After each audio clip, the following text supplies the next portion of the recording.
La República Socialista de Cuba, situada en el Mar Caribe, es la isla más grande de las Antillas Mayores. Su población supera los 11 millones de habitantes y está conformada por un 51% de mulatos, 37% de descendientes de españoles y cerca de 12% de negros descendientes de africanos. La capital de Cuba es La Habana, situada en torno a la bahía de La Habana, frente al estrecho de la Florida.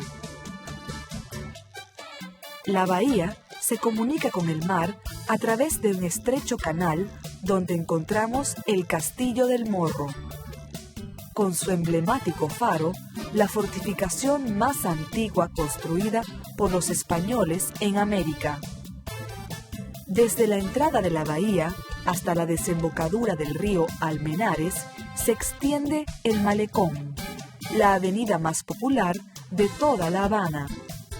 El Malecón tiene una extensión de más de 7 kilómetros y a lo largo de su recorrido se pueden ver unas vistas espectaculares, sobre todo a la hora de la puesta del sol.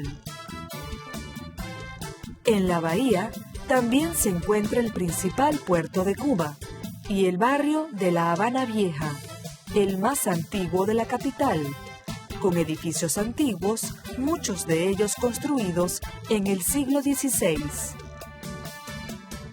En La Habana Vieja están todos los grandes monumentos antiguos, las fortalezas, los conventos e iglesias, los palacios, las callejuelas, los balcones.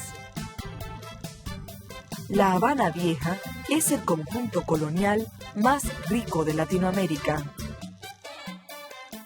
En el centro de La Habana llama la atención la cúpula del Capitolio de La Habana, de estilo renacentista que tiene gran similitud con la Basílica de San Pedro en Roma.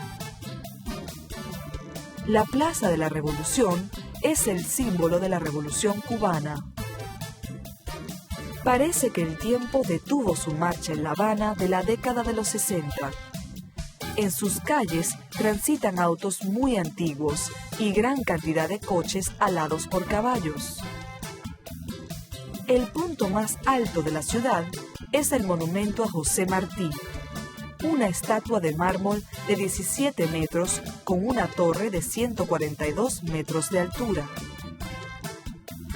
Actualmente, el turismo es muy importante para la economía del país. Cuba recibe más de 2 millones de turistas internacionales al año. Los cubanos son gente que se manifiesta con alegría en los bailes populares de las calles y sobre todo en el ámbito artístico de la música y el folclore.